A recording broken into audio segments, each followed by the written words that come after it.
In a tavern, an adventurer mentions the dreaded triple S rank dungeon that is known to be unbeatable. Then another adventurer replies that it is impossible for anyone not to know this dungeon that is so famous these days. She comments that even the greatest legends failed, like a level 99 mage and 300 stealth fighters, because on the deepest floors, it is said that the strongest being of all time reigns as the final boss. Meanwhile, a group of adventurers is at the tower's entrance, wondering if they will be able to get in. One of the men gets furious because the difficulty seems to be even greater than all the rumors said. At that moment, a system screen appears in front of them with a very clear warning message. The screen informs them that they do not meet the requirements, as they need to be at least level 999. With that, the group leader panics and says that no one will be able to clear this, so he orders everyone to fall back. From afar, Toya watches the group leaving and comments that they also did not meet the entry requirements. But he says that even if they managed to enter, they would still have to get past his monster army first. One of his subordinates then says that they will not let anyone get anywhere near their boss. The protagonist thanks everyone for their loyalty, but he seems to have something more to say about the dungeon. He reveals that he is the triple S rank dungeon boss, and his role is to protect all the monsters living there. The young man then thinks that the modern society of the 21st century is a broken game with a huge imbalance among the players. He reflects on how people's lives are constantly ranked, from school all the way to the workplace. If you have a high ranking, people admire you and look up to you as if you were a king. However, if your rank is low, everyone looks down on you, and leveling up is like playing on the hardest mode. We see the face of Amira Hitoya, who cannot see himself being happy if his life continues like this forever. The young man feels very tired of it all, when suddenly something catches his attention and surprises him. Suddenly, a speeding truck appears right in front of him, about to hit him head-on. The young man wakes up in a dark place and wonders where he is while seeing a skeletal hand. He looks at his own hand and gets very confused to see that it is just a bunch of bones. In a panic, he screams desperately because he does not understand what happened to his form. And it is not just his hand, because his legs have also turned to bone, making him even more scared. His entire body is a skeleton, and a status screen identifies him as a level 5 undead. Hitoya cannot understand what is happening and wonders if this is some kind of game. Then he remembers being struck by that truck and gets more confused about where he is. Another system window pops up saying he is in an F-rank dungeon called the Forest Mausoleum. Out of nowhere, the boy hears a very cute sound coming from somewhere near him. The skeleton is surprised and looks in the direction the noise came from to see what it is. Then, a small level 1 white wolf appears in front of him, looking like a cute little pup. He wonders if that is really a wolf, because it looks more like a harmless puppy. Feeling scared, the protagonist asks if the creature is going to bite him, but the little wolf just stares at him confused. To his surprise, the little creature jumps into his lap and nestles between his bones. The small wolf then curls up comfortably and ends up falling asleep right there. Hitoya calms down and thinks that maybe that little animal is harmless after all. With that, he seems to have a moment of epiphany and looks up with a surprised expression. The young man observes the forest around him, with its trees and leaves falling slowly. He then thinks that maybe this new place is not as bad as he initially imagined. Suddenly, a red screen appears with a danger alert for our protagonist. The system warns that a challenger has been detected, and the skeleton is confused by the message. Even the small wolf looks scared and starts trembling with fear at the warning. At that moment, a voice says it found its prey very early and points a crossbow in their direction. The boy turns around, startled, and wonders who is there, but he has no time to react. An arrow flies quickly and hits our protagonist's skull dead on. With the impact of the arrow, the skeleton ends up falling to the ground, completely immobilized. The little wolf manages to narrowly dodge another arrow that almost hits it too. But unfortunately, the little creature is struck right after and falls next to Hitoya. The youth feels his consciousness fading slowly, and everything starts to go dark. A hunter approaches the two fallen figures and says he got another easy batch of materials. Seeing the man approach, the boy gets a bad feeling about what is going to happen.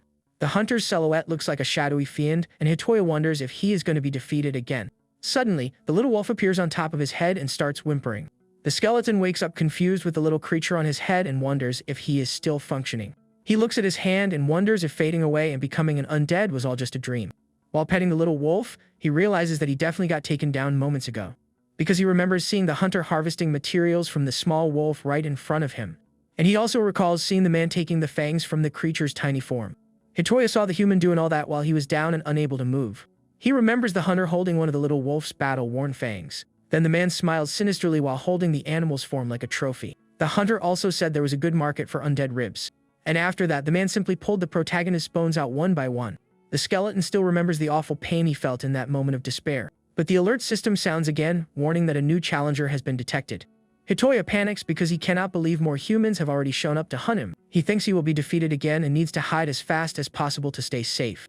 The young man picks up the frightened little wolf and says the pet is coming with him to a safe place. Hiding, he sees two adventurers mocking how easy it is to clear that dungeon. The two men laugh and the protagonist wonders why he always gets such typical bad guys as challengers. The protagonist gets annoyed and confused hearing what they are saying about the monsters. One of the hunters comments that the place is full of monsters that can be turned into ingredients. His friend agrees and says it is a great way to blow off steam and then head out to the entertainment district. With a smile on his face, the other guy says he will not stop his daily hunts. Hitoya hugs the little wolf and realizes he really ended up in another world with dungeons. He thinks he has seen this same story in manga, but he should have become a hero. But instead, he respawned as a weak monster in an F-ranked dungeon. The boy realizes he is treated as easy farming material by the challengers. And the worst part is that in this nightmare, even if he is taken down, he will always come back to suffer again. The skeleton looks at the small wolf in his lap and has a sudden realization. He realizes the little creature has also gone through this awful loop several times by his side. Suddenly, one of the hunters finds them and attacks with his sword without mercy. The little wolf yelps in fright seeing the sudden attack coming their way. Hitoya panics and tries to run, wondering how they were discovered so fast. The hunter is confused, having never seen a running before, and wonders what that is. With that, the protagonist flees with the little wolf to try and escape defeat once again. But the archer says it is no problem because the target will go down if hit by his arrows. As 2 arrows fly toward him, the boy wonders if he is going to get eliminated again. He falls into despair, thinking he will keep getting taken out repeatedly forever. The 2 arrows hit the skeleton's back dead on, and he cries out in pain from the impact. The small wolf gets scared seeing its friend hit right in front of it. The 2 end up falling to the ground, defeated once again by the dungeon hunters. The youth stays on the ground, lacking the strength to get up after being hit by the arrows. By his side, the little wolf is also down while the skeleton watches it with sadness. With no chance to defend himself, the other hunter attacks the protagonist with his sword. The 2 men mockingly say the dungeon only has junk monsters and is easy to clear. One of the hunters then steps on the fallen skeleton's head with a look of disdain. He says he will start the takedown with the little wolf lying defenseless on the ground. With that, the other adventurer readies his sword to deal the final blow to the little creature. Seeing the hunter about to attack, Hitoya says he will not allow that under any circumstances. He decides that if they hunt him for being easy, then he will become a dungeon no one can clear. At that moment, a system window pops up warning that a secret quest has been activated and the dungeon boss has appeared. The fallen skeleton on the ground begins to glow intensely with a mysterious blue energy. The archer gets confused by the blue flame that suddenly appears on the monster's body. The young man remembers that in his past life, he thought people like him did not matter and that nothing could change. But now he is determined to change himself and his destiny with his own hands. With that, a blinding light erupts and surprises the 2 hunters who do not understand anything. A warning screen appears alerting about the monster's evolution, and Hitoya feels the power flowing through his body. He gains a humanoid form, and his eyes glow with the new energy filling him. The other hunter is shocked and asks if the undead just evolved and gained a human face. But the archer mocks him, saying that even after evolving, a weakling from an F-ranked dungeon is still a weakling. They prepare to attack and say they will fill him with arrows and then take down the wolf. With a serious expression on his new face, the protagonist states once again that he will not allow it. Then the boy disappears in the blink of an eye, leaving the 2 hunters confused and surprised. He reappears in the air right above them, ready to strike as the 2 look up in shock. With incredible speed, he lands a powerful kick on the archer's face, sending him to the ground. The warrior fails to understand what happened as Hitoya stops in front of his fallen partner. The remaining hunter gets furious at the situation and shouts in anger at the sudden attack. The protagonist then transforms his arm into a sharp blade and faces the last opponent. With his eyes glowing, the protagonist observes the man without saying a word. The warrior is shocked because Hitoya cut his steel sword with his own tail. Seeing his partner get up, the man furiously yells that he is useless. The archer gets annoyed and says he will shoot until he finishes the monster once and for all. He then fires several arrows in a row, hoping they will work this time. But to his surprise, the boy does not even move and faces the arrows coming his way. The arrows shatter upon hitting the protagonist's body without leaving a single scratch. The hunter panics upon seeing the dungeon boss's name and unknown level. With an intimidating look, Hitoya tells the 2 men never to return there again. The archer realizes they cannot win and yells to his friend that they need to run. They run desperately toward the dungeon exit to save themselves. But the protagonist uses his powers to close the dungeon gate right in front of them. The archer gets confused and looks back, not understanding what is happening with the exit. He sees the gate closing quickly, and the warrior is already on the other side in safety. The man becomes desperate and yells for his friend to wait for him, not wanting to be left behind. He begs for help, but his selfish partner does not care at all and flees alone. The warrior says he will not wait and abandons his friend to face the monster alone. The gate closes completely, and the archer is trapped in the darkness, screaming in terror. Hitoya looks at the scene with a mix of relief and surprise at having managed to win. He stays silent for a moment, processing everything that just happened there. After the battle, Hitoya kneels and looks at the lifeless form of the small wolf. With a worried expression, he wonders if the little creature will really come back this time. He fears the little animal might not return, but then the wolf pup's form begins to glow brightly. With that, the boy is surprised by the golden light emanating from his little friend. The protagonist watches the light coming from the ground, illuminating the entire forest around him. At that moment, the light intensifies and bursts into a very strong golden flash. From the burst of light, the small wolf reemerges fully healed and happy as before. With a relieved smile, the youth sees his friend return and hugs him affectionately. He then thankfully expresses his relief that his companion is okay and well once again. But right after, his expression changes to one of complete shock and confusion. The boy notices his tail and wonders why only his face has skin on his body. With that, a status screen appears in front of him to clear up his doubts about his new form. The system window identifies him as the dungeon boss, but his level is still unknown. Then he finally understands that he became the dungeon boss and is left speechless. Meanwhile, the warrior who escaped reports that a dungeon boss appeared in an F rank. The bandit named Bodo says the undead evolved and that they will need a dragon to win. But his boss, Jilden, mocks him and says it is shameful to fail in an F-ranked dungeon. A shadowy figure emerges and says it is a joke to be unable to handle weak monsters. Trembling, Bodo stutters his boss's name as the dark presence intimidates him. The boss calls him useless, and a giant creature appears to deal with him without mercy. The shadowy boss asks Jilden if he kept going to that dungeon all this time. With a smile on his face, Jilden confirms he did and respectfully calls him boss. The leader then orders him to wipe out all the wolves and test the two-headed baby dragon. He says that even with a new boss, the place is weak, and orders the dragon to destroy everything. The shadowy figure then turns around and orders everyone to leave and fulfill the mission immediately. Jilden smiles at the dragon and says they are his tools and must be useful. Inside the cage, the dragon's two heads stare at the man in silence with glowing eyes. He gets annoyed by the creature's defiant glare and asks what is wrong with them. Jilden says useless tools get sold and that they need to prove their worth. Back in the dungeon, Hitoya explores the place with the little wolf on his shoulder and is surprised. He smells ancient ruins and compares the size of the place to a football stadium. The boy pets the small wolf and says that was not exactly what he expected. Seeing a darker area in the forest, he decides to go deeper to see what he finds. But after walking a bit, he realizes the place seems to be just pure nature. Even so, the youth finds it odd and thinks there must be some kind of creature around there. Suddenly, the little wolf starts barking, and the protagonist turns around without understanding why. He then realizes his friend sensed something and wonders if there is anything nearby. Hitoya goes on alert as he feels a strange presence approaching them in the forest. At that moment, a purple mist appears in several spots around him and the small wolf. The little creature barks, and to Hitoya's surprise, another identical white wolf appears in front of him. The protagonist is surprised as a second wolf, identical to his friend, appears out of nowhere. Right after, several other level 1 wolves appear, and the boy is shocked by the amount. He yells in panic as he realizes there's a ton of them approaching quickly, but the little creatures look more like puppies and start doing a welcome dance for him. Hitoya gets curious about the situation and then notices something strange deep in the forest. He spots a green light coming from behind some trees and wonders what it could be. Upon getting closer, the youth is amazed to find a field of glowing mushrooms. The boy finds the scene mystical and did not know things like that existed inside the dungeon. The system screen identifies the mushrooms as being level 1, and he is surprised. Then he notices the little wolves are everywhere and wonders if they are really just mushrooms. At that moment, the protagonist seems to have an epiphany and understands what is happening. He sees that both the wolves and the mushrooms are only level 1 and very weak. With this, the boy concludes that the wolves are as strong as the mushrooms, meaning not strong at all. He realizes the only monsters he has found were about 30 of these little wolves. The young man understands that only very weak monsters live in the F-rank dungeon. He looks at the entrance and sees that the requirement to enter is just being level 1 or higher. Hitoya then remembers the hunters and understands why they target this place to farm. While he reflects on this, the small wolf rubs against his leg affectionately. Suddenly, the little creature nips him, and the boy gets startled, not understanding what got into it. But the little wolf was just snuggling and rubbing its head on his leg in a cute way. The young man looks at the little creatures with a thoughtful expression on his new face. He feels warmed by the animals but knows that in this world they are just materials. With a serious expression on his face, the boy decides he will protect all those creatures. Then he takes a cute moment to play a bit with the pack of little wolves. Hitoya realizes that staying near the gate is way too dangerous for the small animals. With a little wolf on his head, he tells everyone to return to the safety of the forest. The protagonist then leads the pack deep into the dungeon to protect them, because he knows that if challengers arrive, they will be the first targets of the attacks. But suddenly his eyes catch a red reflection of a system alert. The warning screen appears in front of him, stating that a challenger has been detected in the dungeon. The boy panics and cannot believe someone is already invading his territory. The dungeon gate glows with a sinister energy while the alert remains active. At that moment, a mysterious voice orders the twin dragon to fly into the dungeon. Hitoya looks up frightened as he notices a powerful presence approaching. Then a massive level 51 two-headed dragon appears right in front of him. He is shocked by the surprise appearance, as he did not expect to find dragons there. Right after Jilden, the level 35 crossbow user appears as well.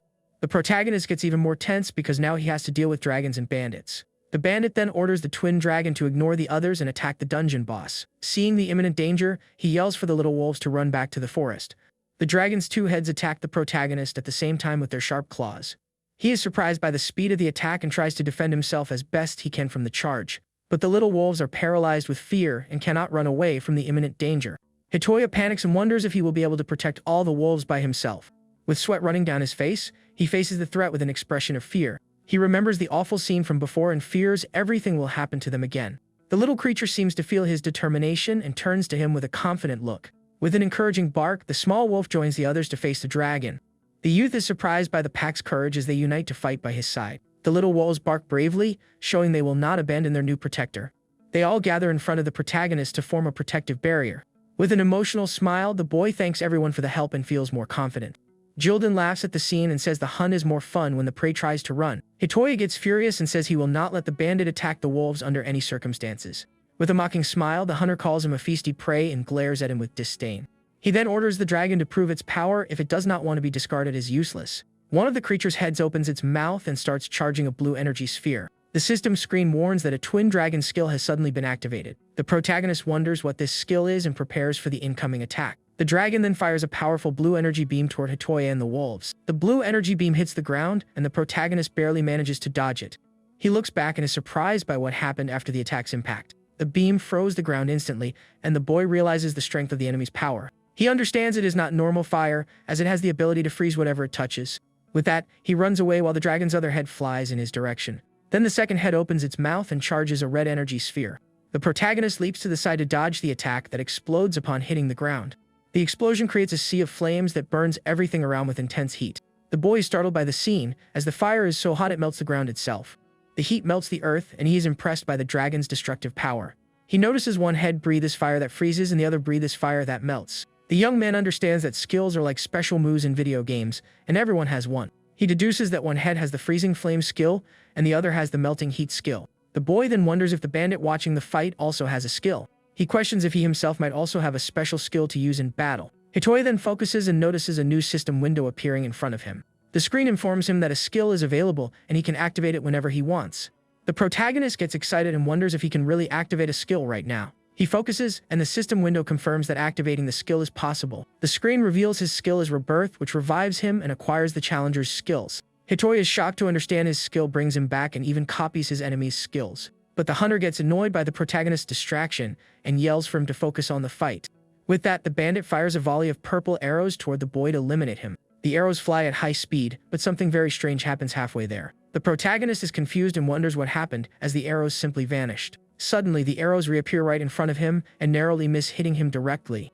The hunter calls him a feisty prey, and the system reports that his skill was activated. Hitoya understands the shooter's skill is active, and that explains the disappearing arrows. He realizes the arrow vanished for a moment, which is why he was almost hit. The youth dodges another arrow while the dragon attacks him from behind with its sharp claws. He figures out the skill makes the arrows invisible, and says he needs to take down the shooter.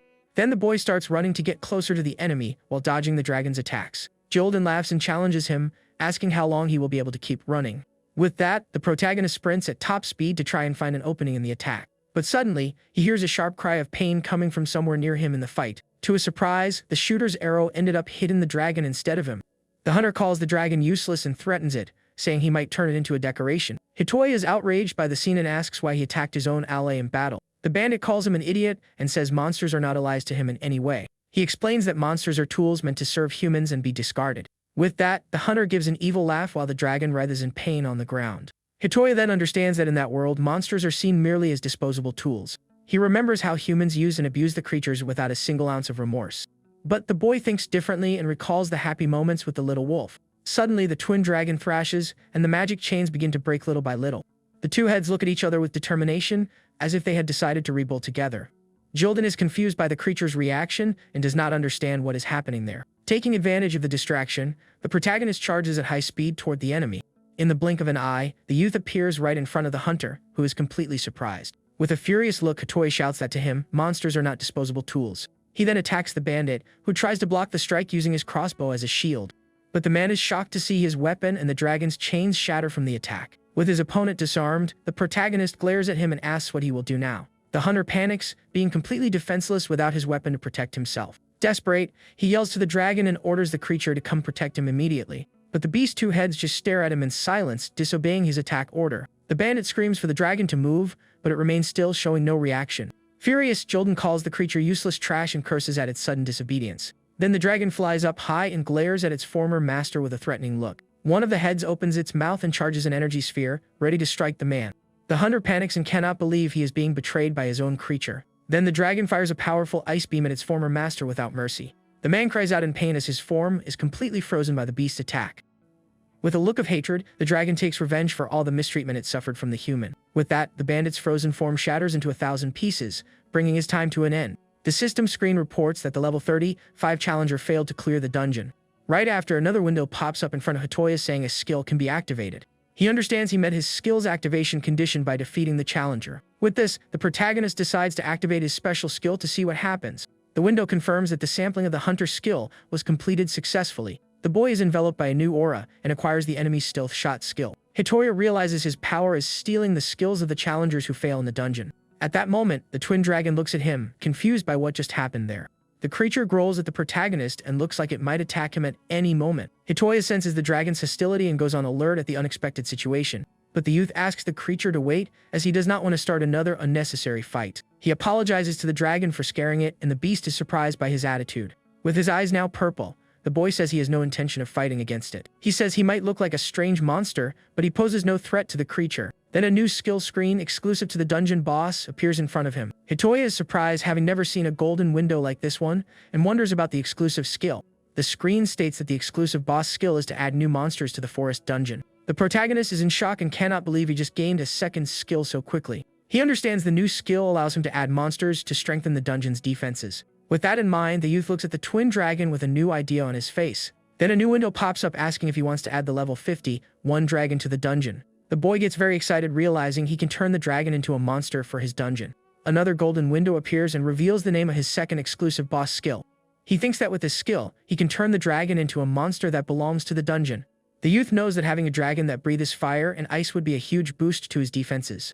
But he thinks that this dungeon is a place the challengers will always target to farm. He tells the creature that the guy controlling it is gone and that it can return to the outside world. With a sincere look, the protagonist then asks the dragon what it really wants to do now.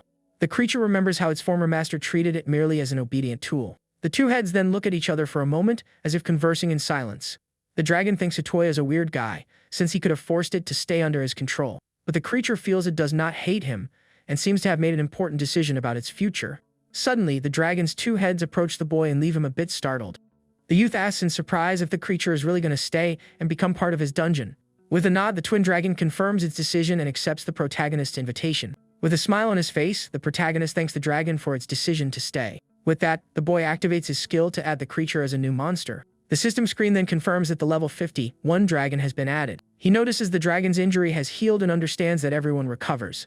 At that moment, the youth hears a familiar sound coming from the forest and gets curious. Suddenly, the pack of little wolves comes running and barking happily at him. The little creatures seem very excited to see their protector back and safe. Hatoya feels relieved and asks the wolf pack if everyone is okay. The system reports that the number of challengers is 0, and the dragon is surprised by this. The small wolves then rub against the boy to show all their affection.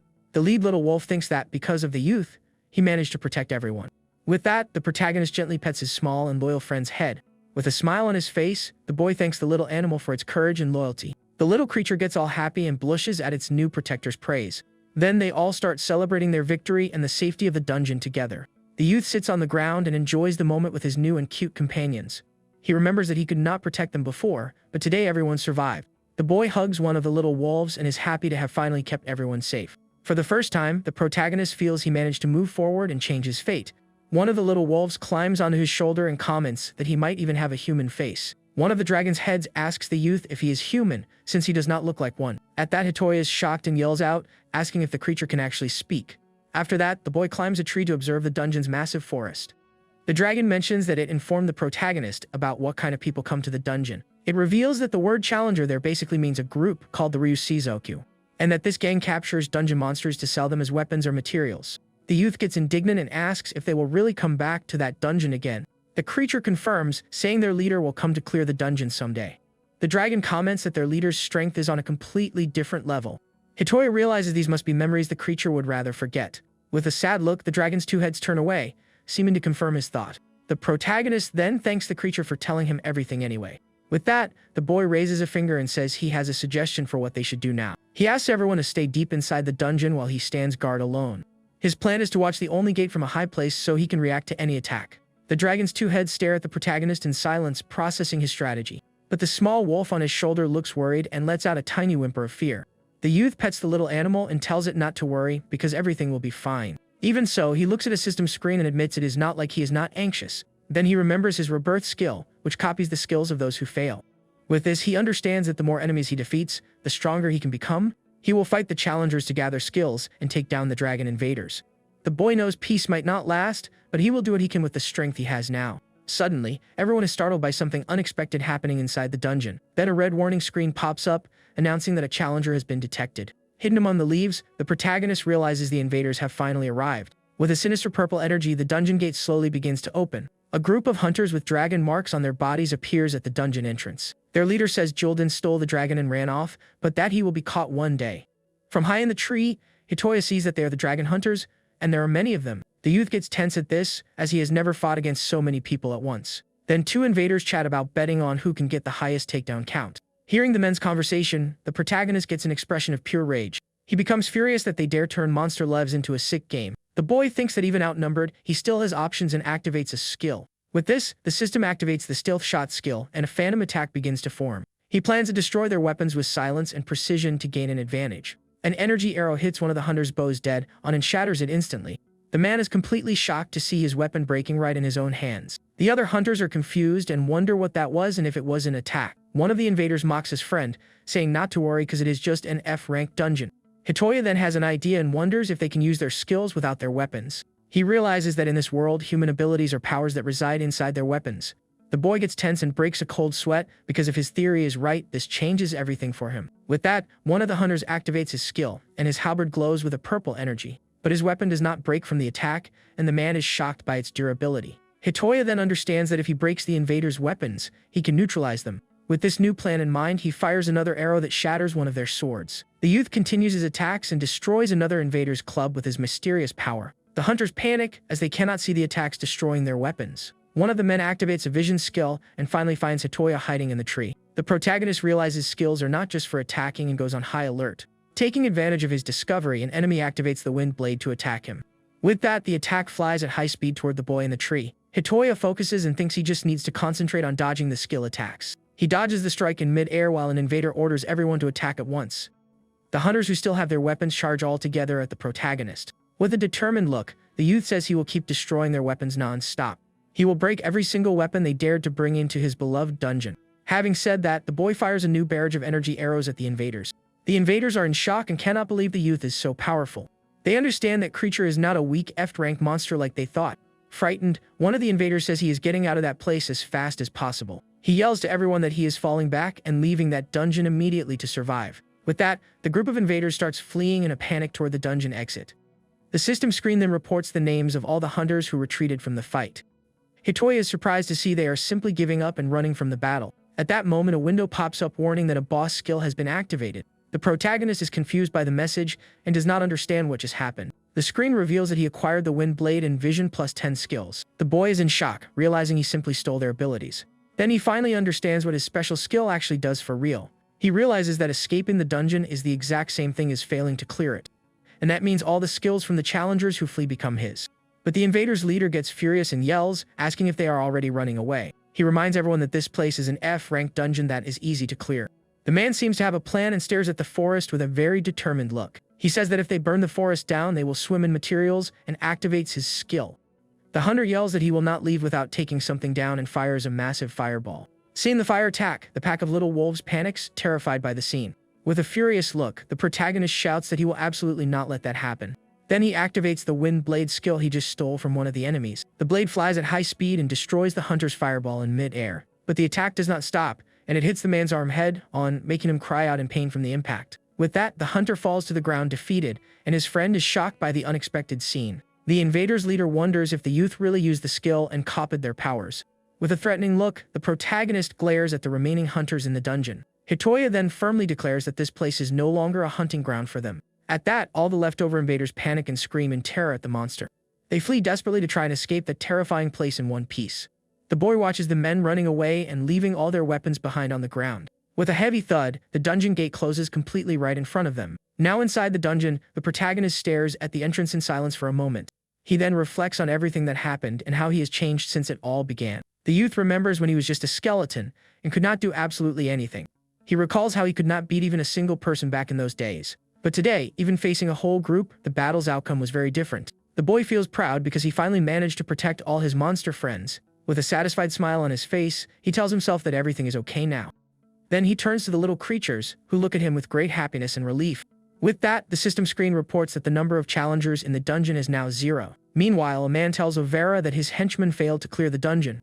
The dragon invader's boss then mocks them, saying he does not remember having trash under his command. With a sinister look, he states that weaklings who are useless to him are just food for his pets. Pedro Detless, the lord of the East Capital, asks if he fed the men to the great dragon. At that moment, the invaders' leader who fled arrives and calls out to his boss in deep fear. The man says they simply cannot clear that F-rank dungeon anymore under any circumstances. With a look of disdain, the dragon invader's boss stares at him, not understanding at all. The hunter fearfully repeats that there is no way for them to clear that dungeon. Then he explains that the monster did not just copy all of their skills in the fight. Another hunter adds that the creature used multiple skills as if it were nothing. Alvaro mocks them and asks if they came back just to make excuses for failing. With an evil smile on his face, the boss calls all his subordinates useless garbage.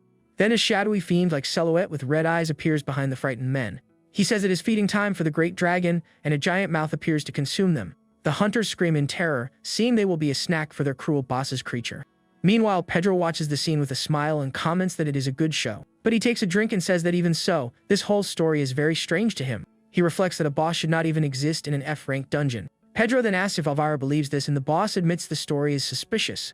And he also mentions that the shooter and the twin dragon have not returned from that dungeon yet. Alvaro understands that rare monsters become rare materials, and that means a lot of money. With that, he gets interested in the unknown boss, and Pedro suggests he go see for himself. The invader's boss smiles and says he likes the idea of going there in person.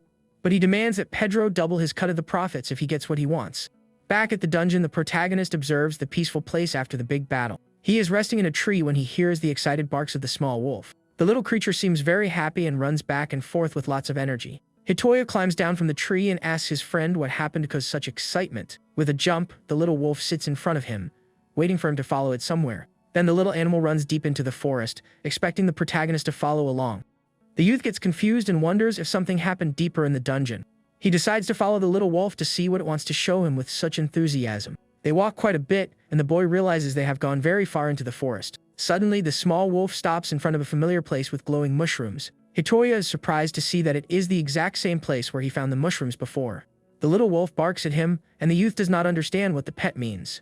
With a curious look, the protagonist turns in the direction the little creature pointed. He then spots a giant, glowing golden gate in the middle of the dark forest. Shocked, the boy cannot believe his eyes and wonders what that giant door is. The boy is in shock and wonders what that giant door right in front of him is. He is sure it was not there before, while the little wolf seems quite happy. With a curious look, the youth slowly approaches the door to see what happens. Then, carefully he reaches out his hand and finally touches the gate's glowing surface. At that moment, a golden light explodes and knocks him back with the force of the impact. A system screen pops up and verifies his identity as the forest dungeon boss. The window then warns that the dungeon's ranking system has been activated, leaving him in shock. With that, a strong green light shoots up from the dungeon into the sky like a flare. After the flash, the golden gate keeps glowing in the middle of the dark forest. The shaking stops, and he wonders what that light was while calming the frightened little wolf. But suddenly, a new red message appears in front of the golden gate for him. The screen warns that the requirements to rank up the dungeon have not been met yet. With this, the boy understands there are specific conditions required to level up. The system informs that the gate to an unexplored sector is locked for now. To unlock the gate, the requirement is simply to rank up his dungeon. He then understands that to open that door, he must first raise the dungeon's level. At that moment, the twin dragon appears and asks what all that commotion is about. The protagonist turns around surprised and calls out the name of the creature that just arrived. The youth then asks the dragon if dungeons can really rank up normally. With a worried expression, he asks if that is not something that usually happens. With a confused expression, the creature says it has never heard of anything like that before. Hitoya wonders what happens if the dungeon ranks up, but the dragon does not know. They stare at the golden gate, and the protagonist thinks his dungeon is quite unusual. The boy then remembers the message about the unexplored sector and gets very curious. He imagines that place is a space no one has ever managed to reach before. With a determined look, the youth wonders what might be waiting for him in there. He thanks the small wolf for finding that mysterious gate for everyone. But suddenly, a new system window appears in front of them with a message. The screen states that the first sacred arc has been unlocked and its seal released. The protagonist then turns to the twin dragon and asks for their names. He asks if they could finally tell him what their names are right now. But the dragon's two heads just stare at him in silence with a suspicious look. With an awkward expression, the boy said it is okay if they do not want to tell. Suddenly, he feels a strange energy and goes on alert from the unexpected situation. The dragon also notices the noise and says it is the sound of a gate opening. The protagonist then understands that another challenger has just entered his dungeon. The red warning screen appears announcing that a new invader has been detected in the dungeon. A man with a battle-worn hand appears and says he is going to destroy that dungeon. Riding a giant dragon, Alvaro says he will crush and sell every piece of that place. A system screen identifies him as the Great Swordsman Alvaro, level 66. The twin dragon panics upon seeing the boss, and Hitoya realizes it is the invader's leader. The protagonist understands this new enemy does not compare to the others he has already beaten. He recalls his defeats but knows he must stop the villain to end the suffering. With that, the boy decides to put an end to this and will use all the skills he has gained to face him. Determined, he says he will use everything he has to finally defeat the invader's boss. Then the youth activates his stealth shot skill, and a phantom attack is fired. But to his surprise, Alvaro blocks the attack with his sword without any difficulty. The protagonist cannot believe his phantom attack was blocked so easily by the boss. With a mocking smile, the invader's leader stares at him from atop his giant dragon. He then asks why the boy is sneaking around like a coward. The youth is surprised, as the enemy has already managed to pinpoint his exact location. Alvaro glares at him and says so he is the F-ranked dungeon boss everyone talks about. From high up in the tree, the protagonist faces the villain and his army of dragon invaders. The boss then notices the twin dragon's presence and calls out to it with a look of disdain. The creature panics hearing its name, and he comments that its collars are missing. The invader's leader says he does not know what happened, but he does not care about it. Because to him, tools that do not obey their masters are completely useless. Trembling with fear, the dragon's two heads begin to shake before their former master. Hitoya steps in front of the creature and yells that they are nobody's tools, but the boss just scoffs and asks if the materials are now trying to protect the tools. With a serious look, the protagonist faces the villain without showing any fear of him. Alvaro then orders his men to charge and wipe out everyone standing in front of them. With that, the twin dragon's two heads look at each other and seem to have made a decision. One of the heads then opens its mouth and charges a powerful blue energy sphere. The system announces that the Hail Flame of Hyuan's skill has been activated in battle, and right after, the other head activates the Fold Flame of Cain to attack as well. The two combined attacks fly toward the invader army and cause an explosion. The protagonist is surprised to see the twin dragon's skill attacks in action. With the attack, the invader's movements stop, and he notices they have fallen back. Hitoya thanks the creature and says it is his chance to finish them all at once. He then combines his Windblade skill with another skill he possesses. With this, he creates a curved blade that has the power to bend its trajectory in mid-air. The attack hits multiple enemies at once, and they do not understand how they were struck. Furious, Alvaro says he will finish off the traitorous dragon first and handle the rest later. He then orders his great dragon to charge and devour the creature without any mercy. The twin dragon gets scared seeing the giant monster coming its way to attack. The invader's boss then uses his power to place a magic collar on its neck. The creature realizes that it is the subjugation collar that forces it to obey its master. Alvaro explains that monsters have no choice and must obey humans, period. With an evil smile, he threatens the creature, saying next time he will give the order. To force its obedience, he says he will order it to destroy its other half.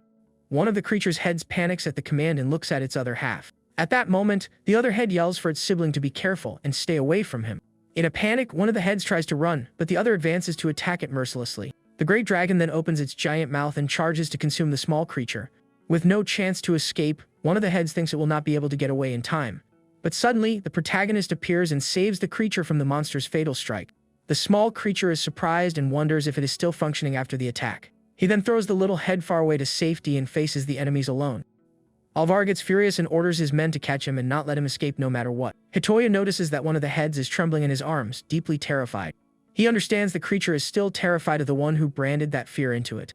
With a sad expression, the youth apologizes to the dragon for everything it has gone through. He then tells the creature to run and hide deep in the forest to stay safe. The dragon is shocked and asks if he is really going to fight the boss and the invaders all by himself. At that moment, one of the hunters spots him in the tree and orders everyone to shoot him down.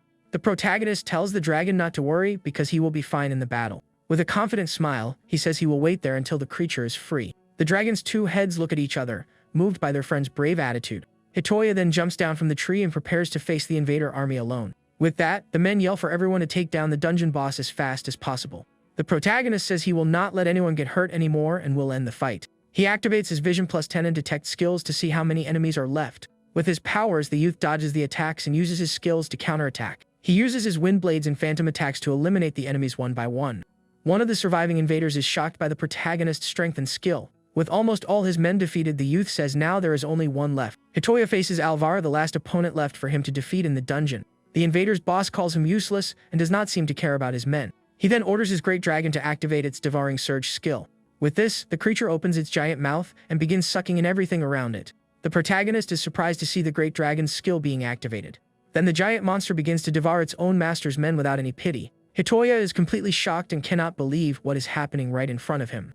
The invaders scream in terror as they are consumed by their boss's giant creature. The boy is horrified to see the monster devouring its own allies in battle. With its red eyes glowing, the creature looks even stronger than before. The youth then hears Alvaro's voice explaining his great dragon's power. The villain reveals that his monster gets stronger and bigger with each one it devours. With the devouring surge skill activated, the creature becomes a greater threat. The great dragon then spreads its wings and prepares to launch a powerful attack. It charges a large purple energy sphere in its mouth to fire at the youth. Hitoya panics upon seeing the flames, knowing the entire dungeon is in danger. He decides he must stop the monster at all costs to protect his monster friends. But the boy does not know how he will manage to stop such a giant, powerful dragon by himself. At that moment, he has a brilliant idea and seems to have found a solution. He wonders if breaking the great dragon's collar will stop it like it did with the other one. With a new plan in mind, he decides he will destroy the creature's collar first. Then his wind blade flies at high speed toward the monster's neck. But Alvaro steps in front and blocks the attack with his sword effortlessly. The villain then moves quickly and tries to strike the protagonist with his giant sword. The youth is shocked by the speed and strength of his opponent, who is vastly superior. With a mocking smile, the invader's boss calls him an annoying dungeon boss. He says he will not let the boy break his dragon's collar under any circumstances. Hitoya gets tense, knowing he will not be able to beat the boss and the dragon at the same time. Meanwhile, the great dragon keeps charging its fire attack to destroy everything. The protagonist knows that if he does not stop the monster, the entire dungeon will be wiped out. He realizes that if the boss tried so hard to stop him from breaking the creature's collar, that means the collar is indeed the core of his control over the giant monster. With this, the youth decides he will destroy that collar and activates his curved blade. Alvaro says he will not let him touch the collar, and with that he activates a new skill. The invader's boss uses earth-splitting quake and launches a devastating attack on the ground. With this, a giant crater forms and the protagonist is hit dead on by the energy explosion. The great dragon lets out an evil laugh while Hitoya stares at the scene in shock, unable to react. The youth panics knowing the monster's fire attack is almost ready to be fired. At that moment, the giant creature opens its mouth and readies the final blast to destroy everything around. With no time to lose, the boy says he cannot hesitate and charges forward to try and stop the beast's attack. He thinks he needs to protect the dungeon and will combine his skills to destroy the monster's collar. But suddenly, the twin dragon appears and prepares to interfere in the battle to help him. Alvaro is surprised to see the small creature showing up out of nowhere to ruin his plans. Hitoya was also not expecting this and looks at his friends with an expression of shock on his face. The invader's boss wonders if that is really the twin dragon he thought was defeated. The creature tells the youth to focus on breaking the collar, while they hold off the boss and the dragon. With that, the two heads advance and distract the two enemies with their combined fire and ice attacks. Alvaro is annoyed by the interference and says they are just a bunch of useless pests meddling. He then asks if the creatures really think they can face him and win in a fight. The villain furiously yells for them not to dare oppose him and launches a powerful attack. The creature is struck full force by the blow and cannot defend against the enemy's strength. Seeing his friends sacrificing themselves, Hitoya decides he will put an end to that dungeon's nightmare. With that, the twin dragon falls severely injured by the dragon invader's boss's attack. Using his friend's distraction, the protagonist takes the chance and strikes the giant dragon's neck. With this, the monster's subjugation collar shatters into 1,000 pieces from the precise blow. Alvaro is thrown far away by the force of the impact and loses control of the giant creature. Lying on the ground, the invader's boss wonders how a monster managed to break the collar. He thinks the subjugation ring is an item of absolute control meant to dominate monsters. But the dungeon boss broke it, and Alvaro wonders what the boy truly is. Even so, the villain gets up with a furious look and does not seem the least bit shaken. He yells that he will not leave anything behind, not even the dust of that youth in the dungeon. The villain then says he will crush everything to pieces and prepares a new powerful attack. But to his surprise, the man notices his sword is cracked after their last clash. At that moment, Hitoya descends from the skies at high speed to strike the invader's boss. He remembers his friends and that he has already decided to do whatever he can to protect everyone. With a determined look, the youth says he will end all of this right now without hesitation. With a powerful kick, he hits the villain dead, leaving him unable to defend against the blow. After the fight, an intense light shines at the dungeon gate, drawing everyone's attention. Hidden away, the small wolf watches the scene with curiosity and a bit of fear over what happened. The protagonist looks exhausted, but the twin dragon is by his side to support him after the battle. Defeated, Alvaro still calls the youth and his friends bags of useless materials. He struggles to get up and yells at the protagonist not to dare look down on him. But suddenly, a giant shadowy fiend-like silhouette emerges from the shadows behind the fallen villain. The great dragon glares at its former master and says he spent his life squeezing others dry. The creature says it could not fight back against the collar's power, and thus remain chained to him. It says this makes it guilty too, so it will take responsibility for his actions. With that, Alvaro panics and tries desperately to run away from the furious creature. The giant monster then opens its mouth and lunges to consume its former master without mercy. The system screen reports that the number of challengers in the dungeon has finally reached 0. Hitoya then realizes that the long battle against the dragon invaders is finally over. A system window pops up and asks if he wants to add the great dragon to his dungeon. The boy tells the creature he can add it to the dungeon and asks what it wants to do. The giant monster thinks for a moment and then decides it will leave that place. With a smile on his face, the protagonist understands the creature's decision and respects it. The twin dragon is surprised and asks if he is sure, since it is a rare opportunity. But the youth says the monster suffered for a long time and that it will not become an invader. He says he is sure the creature has things it wants to do out there in the world. The great dragon then reveals it is going to free its companions who are still trapped. It talks about the other monsters that are still enslaved by the dragon invaders. The creature remembers when it was just a beast chained to them with no will of its own. It says it did nothing but consume lives, but as a proud dragon it will change. It turns to the protagonist and the twin dragon, saying this is its way of redeeming itself. With that, the giant monster thanks everyone and flies away to fulfill its new mission. The twin creature comments that the giant monster is gone, and Hitoya nods in agreement. The protagonist looks at his friends with a relieved smile on his face after the long battle. Then he turns and asks the twin dragon if they also want to go back to the outside world. The creature rubs against him and says honestly that dungeon is a very strange place. But it says it does not hate the place and reminds him that the boy asked for their names before the fight. With that, one of the heads introduces itself as Ada, and the other reveals its name as Yada. Hitoya gets very happy and hugs both, thanking them for finally telling him their names. At that moment, golden system window pops up warning that the dungeon's rank up will begin. The screen then identifies the F-rank dungeon while the twin dragon stares at the light in surprise. The system window informs that the requirements to rank up the dungeon have been met. With this, the protagonist is completely shocked and does not understand what is going on there. The system then announces to everyone that the forest mausoleum is leveling up right now. A strong golden light wraps around the entire dungeon as the place's evolution process begins. The youth and the twin dragon float in the middle of the light without understanding what is happening. The system screen then confirms that the dungeon ranked up and is now an E-rank mausoleum. Hitoya and the twin dragon are confused and shocked by the dungeon's sudden level change. He then wonders what that is, because the dungeon's terrain has completely changed. Rubble appears out of nowhere, and he wonders if the outer layer of the dungeon walls collapsed. With a confused expression, the protagonist questions what a dungeon rank up actually is. Suddenly he hears a yelp, and to his surprise, the small white wolf is falling from the sky. The boy is relieved his wolf friend is okay, but asks what is wrong with him. The little creature barks frantically and jumps from side to side trying to communicate. Hitoya says he does not understand wolf language but knows the pet wants to say something. The small animal keeps insisting, and the protagonist wonders what it wants to say. He does not quite understand what the little wolf is trying to say but feels it is something important. With this, the youth decides to follow his small friend deeper into the dungeon's forest. The little creature guides him through the dungeon's new area that appeared after the rank up. They reach the mushroom field, and the boy is shocked to see they are moving. The glowing green little mushrooms bounce and wiggle as if they were alive. The system screen then identifies all of them as being level 1 monsters. Hitoya's jaw drops as he discovers the mushrooms were monsters all along. But suddenly, the youth notices something even more surprising and is left speechless. He sees that the sealed golden gate he found earlier is now open and glowing.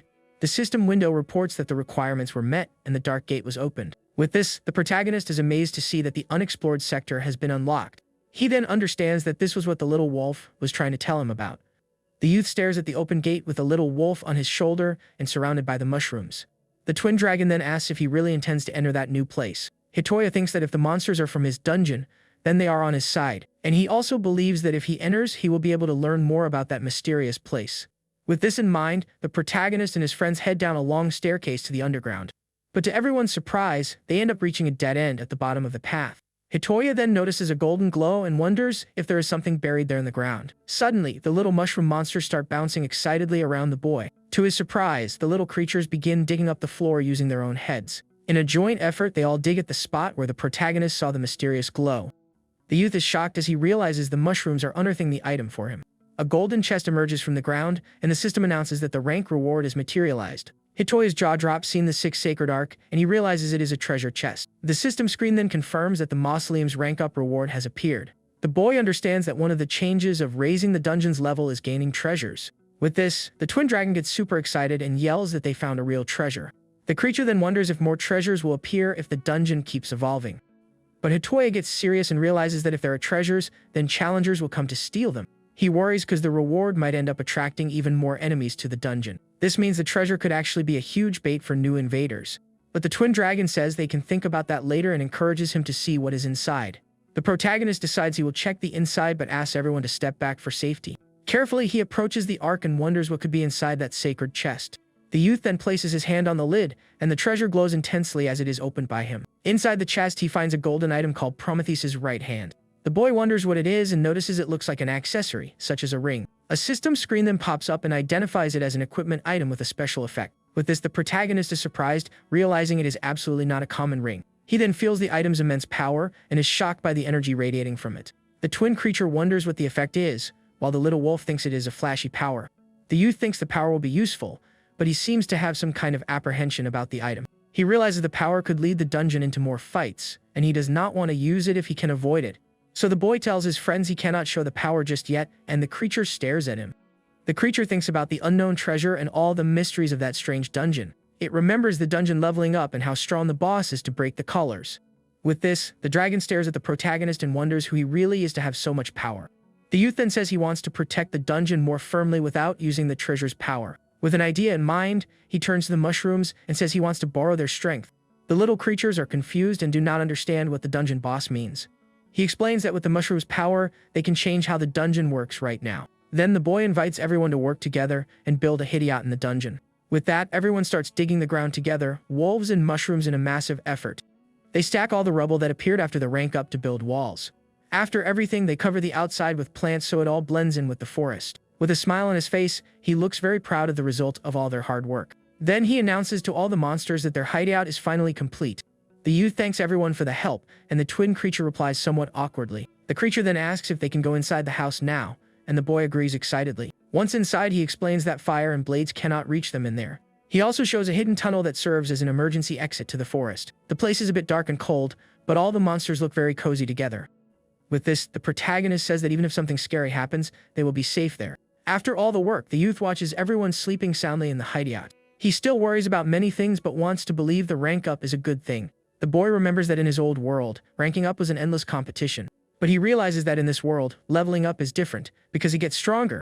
And with this strength, he can protect more and more friends living in his dungeon. With this, the youth decides to step outside again, since one never knows when new enemies might appear. But without him noticing, one of the twin creatures' heads opens an eye to watch him. Once outside, he checks if the escape tunnel is all good and clear of issues.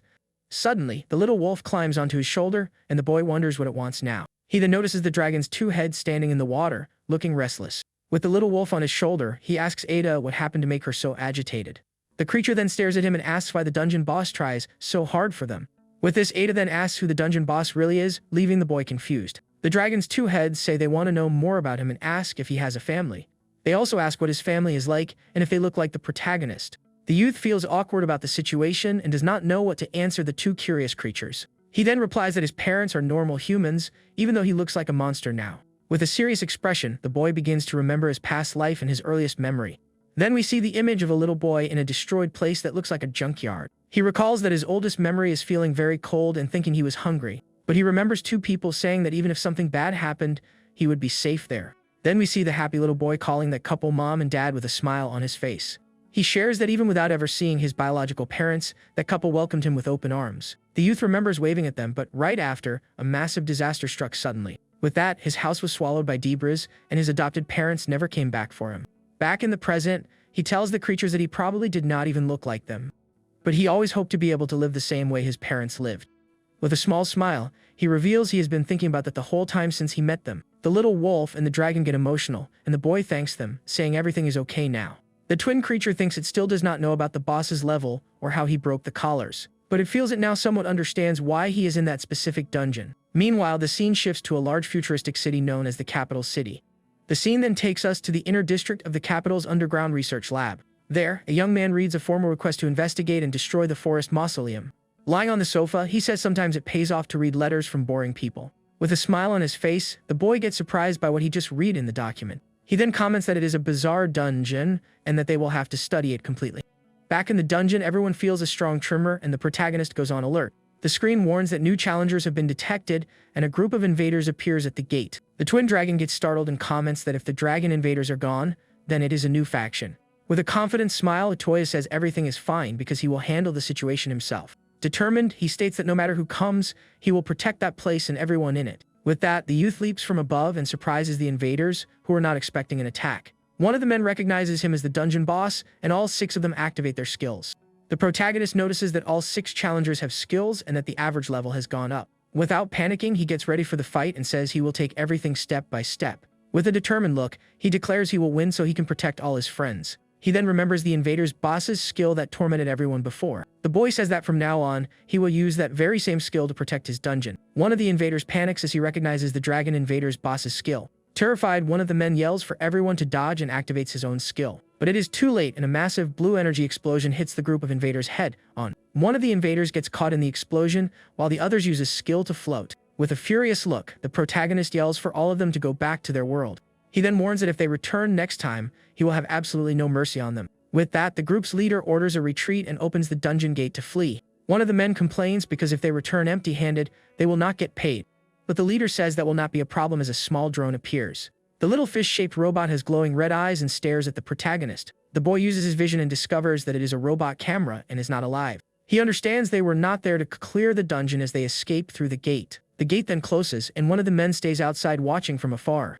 The youth is confused and wonders what those guys really wanted. Suddenly, he seems to have an epiphany about what just happened in the dungeon. The system screen announces that he acquired 6 new skills from the invaders who fled. The protagonist gets thoughtful, not knowing what kind of enemies will come next. But he knows he is gaining more options, and that is a certainty at least. The twin dragon congratulates him and says the fight ended in the blink of an eye. With an excited smile, the boy calls his friends Ada and Yada over to him. Suddenly, the protagonist seems to remember something important and gets an idea. He says he is going to use one of the skills he just acquired in the last battle. With that, the youth activates the Sky Swim skill and starts floating upside down. The dragon's 2 heads get excited and say that now the boss can fly too. But suddenly he loses control of the skill and starts falling toward the ground. With this, the boy ends up crashing hard into some bushes, startling his friends. Worried, the 2 creatures fly over to see if he got hurt and ask if he is okay. Hanging upside down, he says mastering a skill right off the bat is pretty tough. Soon he gets the hang of it and says it feels like he is swimming through the sky very smoothly. Then the youth takes the moment to ask Ada and Yada when they started using skills. One of the heads replies that it was right after they hatched from their eggs. The protagonist is shocked and asks if all monsters are like that since they are born. The creature explains that not all of them are, like the wolves, and the boy asks about humans. The twin creature reveals that only monsters are born with skills, and that humans cannot be. With this, he understands why breaking the invader's weapons stopped them from using skills. 8 explains that magic tools are made using monsters with skills as materials. The youth is completely shocked and speechless upon hearing that terrifying revelation. He then realizes that all the weapons he destroyed were monsters and feels horrified. The twin creature calls him a softie and says he does not need to make that face. She then explains that to make magic tools, they have to use monsters as materials. The collars are not just to force obedience, but also to drag the monsters outside. She says the tools are monsters that never made it back home and still serve even after everything. The creature then says that when he destroys a tool, he is actually saving them. With a relieved smile, the boy says that if that is true, then it is a very good thing. He thinks there are tragedies he does not know about, but he wants to protect the dungeon with everything he has. Meanwhile, in the city, the young scientist mocks the invader who fled the dungeon. With a smile, he says at least it gave him a reason to come to the East Capital. The Lord of the East Capital, Pedro Detless, says honestly none of them are worth it. But with a smile on his face, the man comments that even so, he is a lucky guy.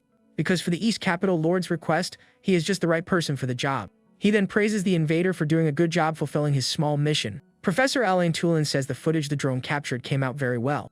Pedro is shocked as not even he, the Lord of the City, has seen that item before. He wonders if that is one of the knight's inventions with the floating words. The footage shows the protagonist, and Tulin says this wraps up the preliminary reconnaissance. With the invader kneeling before him, he says their next step is quite obvious. The city lord then asks the professor what their next step would be. With a smile, the young genius replies that it will be an on-site investigation of the dungeon. He says they will study that dungeon inside and out, and then destroy it. Back in the dungeon, the youth plays with his friends and says it is okay to fly. But suddenly, a red warning screen pops up alerting about a new challenger. The system speaks the names of the challengers. The dungeon gate glows, and the boy wonders what kind of enemies have arrived. The alert system remains active while the dungeon gate stays open and ominous. Hidden away, the protagonist watches the entrance but cannot see anyone nearby. With this, he wonders if there is no one there and gets confused by the strange situation. He thinks maybe they are hiding when a mysterious voice calls him the dungeon boss. The boy is startled by the sudden voice and jumps back on maximum alert from the scare. He tries to figure out where the voice is coming from when a figure in a white lab coat appears out of nowhere. The man then appears floating upside down and says it is a pleasure to meet him. With this, the protagonist is in shock because the guy simply showed up out of nowhere right in front of him. He stares at the floating man and does not understand what is happening there in that moment. The youth notices he has never seen a skill like that and that there is no status screen. Down on the ground, he realizes he has never faced a challenger like that before in his life. With a serious look, the boy asks the man who he is and what he wants there. The scientist says he came to clear the dungeon and asks where the treasure is hidden. The protagonist then remembers the arc and realizes the invader's target is the treasure. The man confirms his target is the treasure but that his goal is a complete sweep. The boy is confused by the term and wonders what this complete sweep means. Tulin asks if he does not know and begins to explain what happens when the treasure is taken. He then reveals that when that happens, the dungeon simply vanishes from the world. The scientist explains that when a challenger takes the treasure, the dungeon and the monsters disappear. With this, he says everything vanishes and that it is simply how the world works. With a furious look, the protagonist shouts that he will never allow that to happen. The scientist smiles and says he figured the youth would say something like that while his drones surround him. With a quick gesture, Tulin points his hand toward the dungeon boss to attack. With that, several fish drones fly at high speed toward the protagonist. The youth realizes the enemy has many weapons and prepares for the counterattack. He then uses his curved blade to destroy the drones while dodging their attacks. But the scientist does not look surprised at all and says he was expecting that reaction. To the protagonist's surprise, the fish drones simply regenerate in mid-air. Hitoya is shocked because his attacks are having absolutely no effect against the enemy. The scientist taunts him, saying he is not very good against this kind of thing. The boy understands the enemy is immune to cuts and wonders how he will fight against this. Suddenly, Ada appears and charges a blue energy sphere in her mouth to attack. The creature then fires a powerful ice beam at the scientist's drones. The youth is surprised by the unexpected help from his friend, who arrived just in time. He notices that was at a skill attack and all the drones got frozen. Right after, Yeta also attacks with his flame and tells the enemy not to touch the boss. Tulin recognizes the creature as the dragon the invaders kept and seems interested. Then the small creature fires a golden fire beam at the scientist to help. But Tulin simply stops the attack with his hands and seems to absorb all the energy. With their attacks proving useless, the dragon's two heads get furious and growl at the enemy. The scientist floats and observes the twin dragon with a look of curiosity on his face. He then notices there is no subjugation collar on the creature and is surprised. With an expression of shock, Tulin asks how they managed to break free from the collar. He approaches the dragon and asks how they took the collars off their necks. But the twin creature does not answer and just glares at him with a defiant, furious look. The scientist then says that if they are not in the mood to talk, that is fine with him. Suddenly, the protagonist appears behind him and surprise attacks him with a powerful kick. With this, Hitoya activates his stealth shot skill and launches a phantom attack at the scientist. Tulin dodges the attack and says the boy does pretty scary things with his powers. With a serious expression, the youth tells the invader to stay away from his monster friends. The scientist looks at him and says he needs some time to calm down and that it is enough for today. With that, the man simply vanishes into thin air and tells the protagonist he will see him around. Hitoya and the dragon are confused and wonder if the enemy really retreated from the battle. The system screen then reports that the number of challengers in the dungeon is now 0. The youth is surprised because he did not gain any new skill and tries to activate his ability. To his shock, the system informs him that there are no skills available to be acquired. He does not understand, because he was supposed to acquire the skills of any challenger who failed in the dungeon. The boy remembers that the more enemies he defeats, the stronger he and the dungeon become. But the scientist has unknown stats and skills and is unlike any opponent he has faced. With a determined look, the youth says if that is how the world works, he will face it head on. At the Lord's mansion, Tulin says he changed his mind and wants to do something else before the complete sweep. With this, the Lord of the East Capital, Pedro Detlis, asks the scientist if something happened. The professor replies with a smile that it is all just for his personal research. He then reveals he wants to capture the twin dragon, since it would disappear with the complete sweep. Pedro gets excited and says in that case, he would love it if the dungeon boss were captured too. The Lord comments that the boss would be worth a lot, and Tulin says he will provide more personnel for the mission. The scientist then states that they can arrange as many containment collars as needed. With a smile on his face, the professor tells Pedro just not to get in the way of his plans. The city lord immediately agrees and seems very pleased with the genius's new plan. Pedro guarantees their skills are good, because they have taken down the great dragon before. The scene shows the monster's horns, and the lord reveals that Tulin was the one who hunted that creature.